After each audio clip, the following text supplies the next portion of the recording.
அனைவருக்கும் என்னுடைய அன்பு குபேர வணக்கங்கள். அத்திரிபுத்திர மகாதேஜ தத்தாத்திரிய மகாமுனிகி தஸ்ஸஸ்மரண மாத்திரேன சர்வ பாபிகி பிரமுட்சேதி அஞ்சனாகர்ப சம்போதம் குமாரம் பிரம்மச்சாரிணம் துஷ்டகிரக விநாசி அனபந்தம் உபாஸ்மகி. ஓம் ஐம் கௌரி ஐம் கௌரி ஐம் கௌரி பரமேஸ்வரி ஐம் ஸ்வாகா அபவிக்னா அவிநாஷின் தேவரக்ஷிதா சித்தியோக சுகதி. ஒவ்வொரு ராசிக்குமே பார்த்திங்கன்னா ஒரு தனி சிறப்பு உண்டு. மேஷம் முதல் மீன வரை எடுத்துக்கோங்க, அஸ்வினி முதல் ரேவதி வரைக்கும் நட்சத்திரங்கள் எடுத்துக்கோங்க. இது நிறைய விஷயங்களை பார்க்கும்பொழுது என்ன ஆகுது, நிறைய ஜாதகங்களை நம்ம பார்க்கும்போதும் சரி, நிறைய விஷயங்களை அனலைஸ் பண்ணும்போது ஜாதகத்தில் என்ன நடக்குது அப்படிங்கிறத நம்ம தெரிஞ்சுக்க முடியுது. ஒவ்வொருடைய மனிதனுடைய வாழ்க்கையிலும் ஒரு காலகட்டத்திலும் அந்தந்த தசாபுக்தி அந்தந்த அந்தரங்கள் ஏதோ ஒரு வகையில் வேலை செஞ்சுக்கிட்டு இருக்கும். ஆனால் மிக முக்கியமாக ஒரு மனிதனை வழிநடத்துவது எது ஒரு ஜாதகத்தில் அப்படின்னு பார்க்கும் பொழுது அதுக்கு நிறைய காரகத்துவங்கள் உண்டு. யோகாதிபதியா, அதே மாதிரி கர்ணநாதனா, திதியா, சூரியனா, சந்திரனா, லக்னமா, இப்படிலாம் பார்க்கும்போது நிறைய ஒரு கான்ட்ரவர்சி நிறைய உள்ளே போய்கிட்டு இருக்கும். லக்னமே பிரதானமாக தான் நம்ம மெயின் எடுக்கிறோம். ஏன் அப்படின்னு கேட்டிங்கன்னா, அப்போ குழந்தை வயிற்றுக்குள்ளே இருக்கும்போது அந்த கணக்கு எடுத்துக்கிறதா, இல்லை அந்த குழந்தை பூமியை சுவாசம் செய்யும்பொழுது வரக்கூடிய நேரத்தை எடுத்துக்குவதான்னு பார்க்கும்போது மூல நூல்கள்லாம் கொடுத்துருக்கும் போது குழந்தை எப்போ வெளியே வருதோ அதில் இருக்கக்கூடிய அமைப்பு தான் நம்ம நேரமாக எடுத்து லக்னமாக எடுத்து செயல்படுத்திக்கிட்டு இருக்கு. அப்போ அந்தந்த காலகட்டத்தில் ஒவ்வொரு மனிதர்களுக்கும் எந்த மாதிரியான பலன்களை அவர்கள் அனுபவிப்பார்கள், எந்த மாதிரியான பலன்களை நோக்கி அவர் செல்வார்கள், அவர் எந்த மாதிரியான பலன்களை அனுபவித்து கொண்டிருப்பார்கள்ங்கிறது ஒரு 3 விதமான விஷயங்கள் உண்டு. அனுபவிக்கிறது, அனுபவிக்க போகிறது, அதுக்கப்புறம் பார்த்திங்கன்னா இப்போ என்ன போயிட்டுருக்கிறது, இது எல்லாமே நம்ம பார்க்கலாம். ஆனால் ஒரு விஷயத்தை தெளிவாக புரிஞ்சுக்கணும். ஜாதகம் சொல்லாததை, கிரகங்கள் சொல்லாததை நம்ம செஞ்சுக்கிட்டு இருந்தோம். கோயிலுக்கு போகிறதோ, பரிகாரங்கள் செய்கிறதோ, பூஜைகள் செய்கிறதோ, இதனால் உங்களுக்கு எந்த வித மாற்றமும் வராது. காரணம் என்ன அப்படின்னா, அந்த ஒரு காலகட்டத்தில் நல்லா புரிஞ்சுக்கங்க. இப்போ உங்களுக்கு ஒருத்தருக்கு பார்த்திங்கன்னா சூரிய தசை நடந்துக்கிட்டு இருக்குது. சூரிய தசையில் சனி புத்தி போயிட்டுருக்குன்னு வச்சுக்கோங்க. வீடு அல்லோல கொல்லோல போட்டுக்கிட்டு இருக்கோம். அப்பாவும் சண்டைக்கும் அப்பாவும் பையனுக்கும் பிரச்சனை வந்துகிட்ருக்கும். சூரியன் தந்தை, அப்பா சனி பையன், ஏதோ ஒரு வகையில் ஆளை தூக்கிறதோ இல்லை பிரிஞ்சு இருக்கிறதோ, குடும்பத்தில் கலகத்தமோ ஏதோ ஒரு வகையில் பிரச்சனை நடந்துக்கிட்டு இருக்கும். அவங்கள போய் நீங்கள் திருநள்ளாறு போயிட்டு வா, அதுக்கு போயிட்டு வா, இதுக்கு போயிட்டு வான்னு சொல்லி பாருங்கள், பிரச்சனைன்னு உட்கார தூக்கி அடிச்சுக்கிட்டு இருக்கும். அப்போ சம்மந்தம் இல்லாத ஒரு கோவிலுக்கு போகிறதுனால நீங்கள் என்ன ஆகும் அப்படின்னா பிரச்சனைகள் அதிகமாக இருக்கும். நிறைய பேரை நீங்கள் கேட்டு பாருங்கள், எல்லோரும் பார்த்திங்கன்னா கோவிலுக்கு போகும்போது பிரச்சனைகள் அதிகமாக தான் வந்துகிட்ருக்கும். காரணம் என்ன அப்படின்னு கேட்டிங்கன்னா, கோவிலுக்கு போய் பிரச்சனைகள் யாருக்குமே அதிகமாக தீராது. காரணம் என்ன அப்படின்னா, அவர்கள் ஜாதகம் சொல்லாத ஒரு கோவிலை போய் தொட்டுக்கிட்டு இருப்பாங்க, அவங்க கிரகங்கள் சொல்லாத ஒரு கோவிலை போய் தொட்டுக்கிட்டு இருப்பாங்க. கண்டிப்பாக அவர்கள் பிரச்சனையை சந்தித்து கொண்டே தான் இருப்பார்கள், வந்து கொண்டே தான் இருக்கும். இது நிறைய பேருக்கு நான் கண்கூட பார்த்துட்டு தான் இருக்கேன்.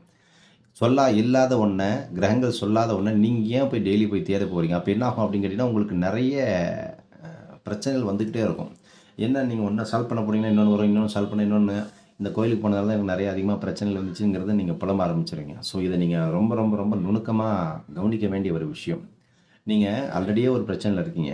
அப்போ நீங்கள் ஒரு மாற்றம் தேடி ஒரு கோயிலுக்கு போகும்போது என்ன ஆகும், இப்போ நீங்கள் உங்கள் சூரியனுடைய திசை போய்கிட்டு இருக்கு, சூரிய திசையில் சனி புத்தி போய்கிட்டு இருக்கு. ஃபார் எக்ஸாம்பிள் நீங்கள் திருநள்ளாறு போகிறீங்கன்னு வச்சுக்கோங்க. திருநள்ளாறுக்கு போகும்போது சனியினுடைய ஆகர்ஷண சக்தி அதிகம் அங்கே. அப்போ அங்கே போகும்போது என்ன ஆகும் அப்படின்னு கேட்டிங்கன்னா, சூரியனுக்கு சனி பகை. அங்கே என்ன ஆகும் அப்படின்னா இருக்கிற பிரச்சனைகள் தூக்கி விடும். நிறைய பேர் நினச்சிக்கிட்டு இருக்காங்க, அங்கே போன உடனே இது ஆக்டிவேட் ஆகும், அங்கே போனால் இது ஆக்டிவேட் ஆகிறலாம் ஒன்றும் இல்லை. நீங்கள் என்ன போய் அங்கே புதுசாக ஆக்டிவேட் பண்ணுறீங்க? ஆல்ரெடி ஆக்டிவேட் ஆகி தான் பிரபஞ்சத்தில் இயங்கிட்டு இருக்கு. அந்த அலைவரிசையில் தான் நம்ம ஓடிக்கிட்டு இருக்கோம். ஃபார் எக்ஸாம்பிள் இது நீங்கள் உணரலாம். எப்படி தெரியுமா உணரலாம்? இப்போ நீங்கள் இந்த நாசா விண்வெளிலாம் ஆராய்ச்சி பண்ணுறதுக்கு போகிறாங்க பாருங்கள். அவங்க போகும்போது ஒரு குறிப்பிட்ட அழுத்தத்துக்கு மேலே பார்த்திங்கன்னா நிறைய அந்த ஃபோட்டோஸ்லாம் நீங்கள் பார்த்துருப்பீங்க இல்லையா, அந்த இதுக்குள்ளேயே அந்த ட்ரம்முக்குள்ளேயே பார்த்திங்கன்னா எல்லா சிம்டம்ஸும் இருக்கும், எல்லா ஒரு எக்யூப்மெண்ட்ஸும் இருக்கும். அப்படியே ஒரு அழுத்தத்தில் மிதந்துக்கிட்டே இருப்பாங்க. அந்த அலைவரிசை அப்படி மயக்க வச்சுக்கிட்டு இருக்கோம். அதே அலைவரிசை ஃப்ரீக்வன்சியில் தான் நம்மளும் ஓடிக்கிட்டு இருக்கோம். நீங்கள் என்ன அங்கே புதுசாக போய் ஆக்டிவேட் பண்ணுங்கள்? ஆக்டிவேஷன்லாம் அங்கே ஒன்றும் கிடையாது. ஆல்ரெடி போய்கிட்டு இருக்கிறதோட நீங்கள் ட்ராவல் பண்ண போகிறோம், அவ்வளோதான், வேறு ஒன்றுமே கிடையாது. சரி, அப்போ எந்த மாதிரி தான் லைஃப்பில் நமக்கு அந்த பலன்களை மாற்றுவது, எப்படி எடுத்துக்கொள்கிறது, எப்படி எடுத்துக்கிட்டு போகிறது? எல்லா ஜாதகங்களும் பார்க்குறேன், ஒருத்தர் ஒரு மாதிரி சொல்கிறாங்க. பட் ரிசல்ட் என்னமோ நமக்கு வரமாட்டேங்குது. அதுக்கு என்ன காரணம் அப்படின்னா நல்லா புரிஞ்சுக்கோங்க. உங்கள் ஜாதகத்தில் இந்த நபரும் நான் பேசுகிறேன் உங்ககிட்ட, உங்களுடைய ஜாதகமும் என்னுடைய ஜாதகமும், என்னுடைய கர்மா இல்லை உங்களுடைய கர்மா ஏதோ ஒரு வகையில் கனெக்ட் ஆகி அதை சால்வ் ஆகணும்னு இருந்தால் மட்டும்தான் உங்களுக்கு அந்த கர்மா ஓப்பன் ஆகி உங்களுக்கு அந்த ப்ராப்ளத்தை ரெக்டிஃபை பண்ணி கொடுக்கும். இப்போது எவ்வளோ பெரிய பிரபல ஜோதிடராக இருந்தாலும் சரி, அது நான் முதற்கொண்டு யாராக இருந்தாலும் சரி, சரியா? அந்த ஜோதிடர்கள் சொல்லக்கூடிய வாக்கு உங்களுக்கு பலிதமாகணும் அப்படின்னா, அந்த கர்மாவுடைய பேலன்ஸ் வந்து ஈக்குவலாக இருக்கும் பொழுது என்னாகும், ஏதோ ஒரு வகையில் உங்களுக்கு அன்லாக் பண்ணி விட்டுரும். நீங்கள் சம்மந்தமே இல்லாத ஒரு ஆளை போய் நீங்கள் பார்க்குறீங்க, ஒரு நல்ல ஃபேமஸான அஸ்ட்ராலஜரே பார்க்குறீங்கன்னு வச்சுக்கோங்க.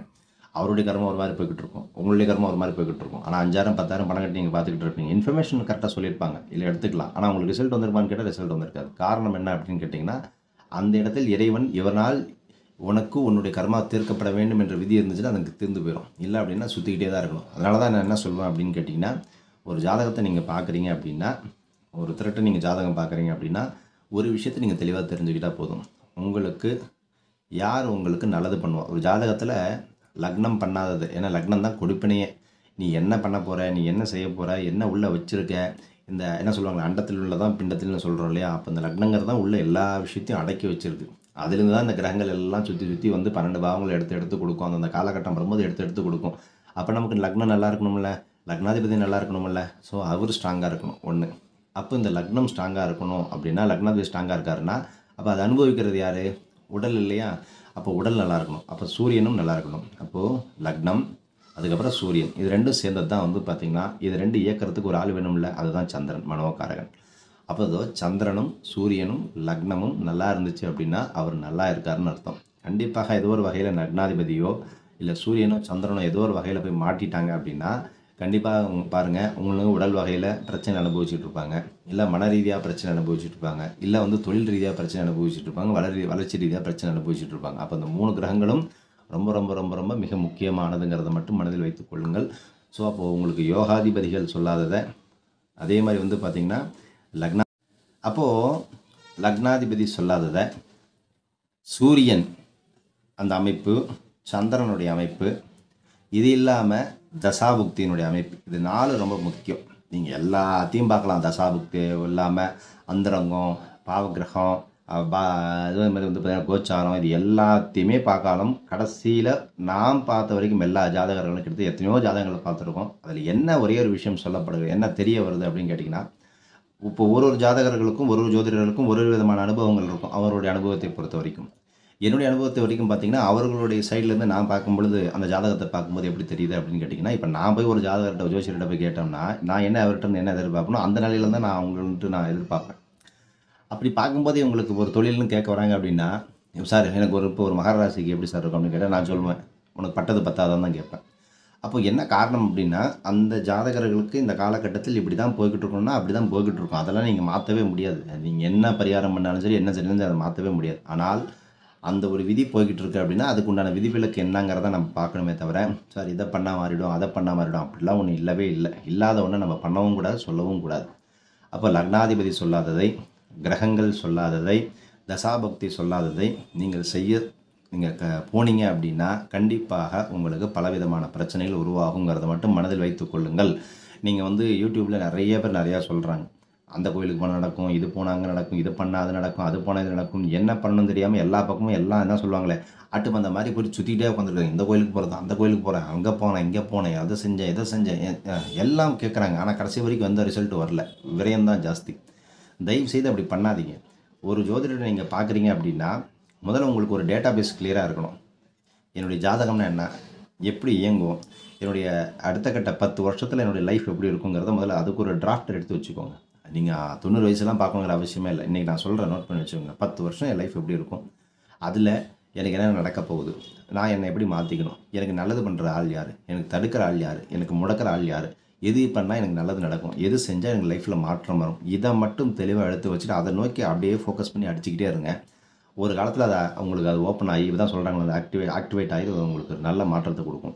அதை விட்டுட்டு எல்லா பக்கமும் சுற்றிட்டு உட்காந்துருந்தீங்க அப்படின்னா 100% ரிசல்ட் வராது. நான் நிறையா அதெல்லாம் போய் பார்த்தாச்சு, அந்த மாதிரிலாம் ரிசல்ட் வராது. என்னுடைய கிரக அதிபதி என்ன சொல்கிறாரோ நான் அதை கேட்டு நடந்தேன்னா எனக்கு நல்லது.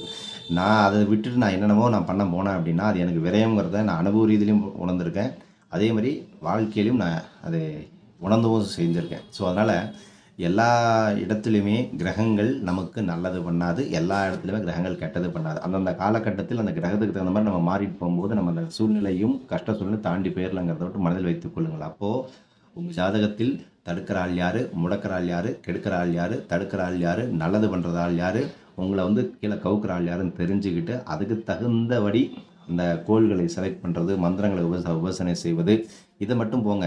ஆட்டு மந்த மாதிரி இவங்க சொல்கிறாங்க, அவங்க சொல்கிறாங்க, ராசியில் சொல்கிறாங்க, குரு பயிற்சி நடக்குது, சனி பயிற்சி நடக்குது, ராகு புத்தி நடக்குது, கேது புத்தி நடக்குது, இப்படிலாம் தூக்கி மைண்டில் போட்டுட்டு போகவே போகாதீங்க. விட்டுருங்க, எல்லாத்தையும் தூக்கி போட்டுருங்க. கரெக்டாக ஒன்று டிசிஷன் எடுத்து பார்த்து ஒரு டேட்டா எழுதி வச்சுக்கோங்க. அதை அப்படியே ஃபாலோ பண்ணுங்கள். நிச்சயமாக மாற்றம் உண்டு பண்ணும். அடுத்த பதிவில் ரிஷபராசியை பற்றி நம்ம தெளிவாக அதில் இருக்கக்கூடிய கிருத்திகை மிருகஷீரிடம் ரோகிணி நட்சத்திரத்தை தெளிவாக பேசலாம். தொழில் வேலை சிறப்பதற்காக நற்பவி நல்லது இருக்கட்டும். ஓம் ஸ்ரீ குருவே நமः.